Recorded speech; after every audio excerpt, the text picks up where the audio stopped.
ভাৰত চৰকাৰ এখন অভিলাষী আঁচনি পোষণ অভিযানৰ জৰিয়তে শিশু আৰু গৰ্ভৱতী মহিলাসকলক স্বাস্থ্য আৰু পুষ্টি সুনিশ্চিত কৰিবলৈ প্ৰয়োজনীয় সেৱা আগবঢ়োৱা হয়। বৃহস্পতিবাৰে এই অভিযানৰ অংশস্বৰূপে জনাই মুৰকংচেলেং মিচিং কৃষ্টি ভৱনৰ পেহাগীৰ মুৰকংচেলেং সংঘ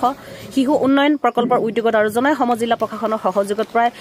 623 গৰাকী অংগনবাড়ী কৰ্মীক আনুষ্ঠানিকভাৱে মোবাইল ফোন বিতৰণ কৰা হয়। কাৰ্যসূচীত অংশগ্ৰহণ কৰি জনাই বিধায়ক ভুৱন পেগুৱে কয়, অংগনবাড়ী কৰ্মীসকলে এই মোবাইল ফোনৰ সুব্যৱহাৰেৰে পূৰ্বতকৈ আৰু অধিক দক্ষতা আৰু ক্ষীপ্ৰতাৰে পোষণ অভিযান সমষ্টিখনত ৰূপায়ণ কৰাত এক বলিষ্ঠ ভূমিকা গ্ৰহণ কৰিব বুলি আশা প্ৰকাশ কৰে। অনুষ্ঠানত জনাই সমজিলাৰ আয়ুক্ত আনন্দ মালহোত্ৰা, মুৰকংচেলে জনজাতি উন্নয়ন খণ্ডৰ খণ্ড উন্নয়ন বিষয়া চন্দ্ৰমা দাস, বিশিষ্ট সমাজকৰ্মী অতুল পেগু সমীক্ষ অঞ্চলটোৰ অন্যান্য বিশিষ্ট ব্যক্তিসকল তথা অংগনবাড়ী কৰ্মীসকল উপস্থিত থাকে। আনহাতে মুৰকংচেলেং মিচিং কৃষ্টি ভৱন প্ৰাংগণত জনাই সমজিলা প্ৰশাসন, মুৰকংচেলেং জনজাতি উন্নয়ন খণ্ড আৰু পোহৰ মণ্ডল পৰ্যায়ৰ সংগঠনৰ উদ্যোগত তথা মুৰকংচেলেং চেম্বাৰ্ছ অৱ কমাৰ্চ আৰু চেম্বাৰ্ছ অৱ জনাইৰ সহযোগত অনুষ্ঠিত এক বিশেষ অনুষ্ঠানত স্বচ্ছ ভাৰত অভিযানৰ অধীনত শুকান আৰু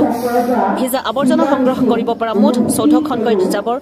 সংগ্ৰাহক বাহন নৱগঠিত ৮ নং জনাই সমষ্টিৰ অন্তৰ্গত 14খন পঞ্চায়তক আনুষ্ঠানিকভাৱে প্ৰদান কৰে বিধায়ক ভুৱন পেগুৱে।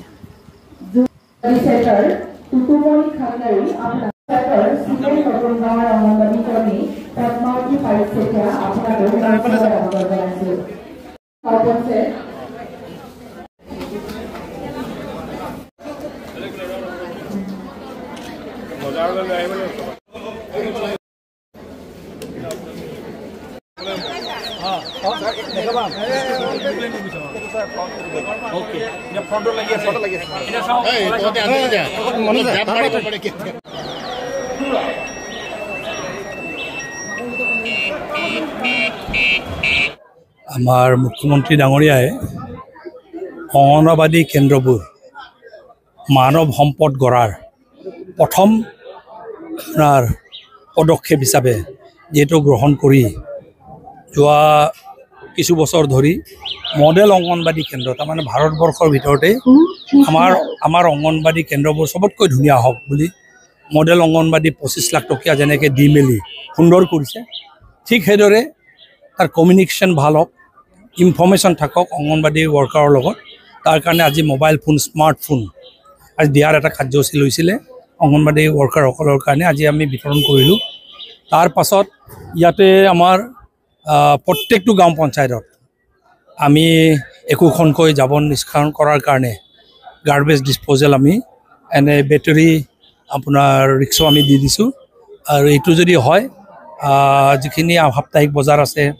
বা যিখিনি গাঁও পঞ্চায়তসমূহৰ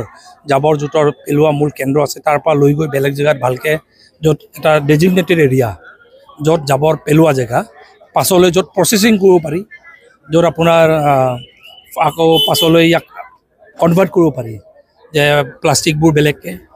সাৰবোৰ বেলেগকৈ, এনেকৈ SHG গোটবোৰৰ কাৰণে এইটো আমি আজি বিতৰণ কাৰ্যসূচী আছিলে, ইয়াকে আমি বিতৰণ কৰিছোঁ। আৰু আশা ৰাখিছোঁ প্ৰধানমন্ত্ৰী মোদীজীৰ যি সপোন, স্বচ্ছ ভাৰতৰ সপোন, যে চবৰ ঘৰে ঘৰে লেট্ৰিন হওক, চাফ চিকুণকৈ গাঁওবোৰ চাফ চিকুণ হওক,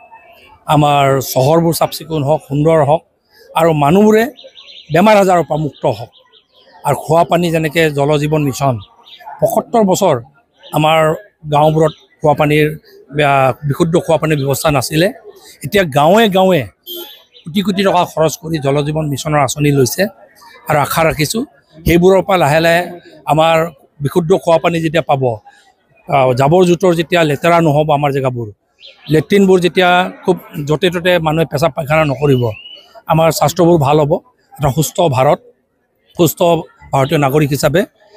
যেতিয়া নাগৰিকবোৰ সুস্থ হ'ব, তেতিয়া সুস্থ ভাৰত এটা গঢ় দিব পাৰিম। এই প্ৰধানমন্ত্ৰীৰ সপোন বাস্তৱ কৰাৰ কাৰণে আজি আমি প্ৰত্যেকটো জিপিৰ কাৰণে এটা এটা আমি এনেকুৱা জাবৰ নিষ্কাশনৰ বাহন আমি বিতৰণ কৰিলোঁ।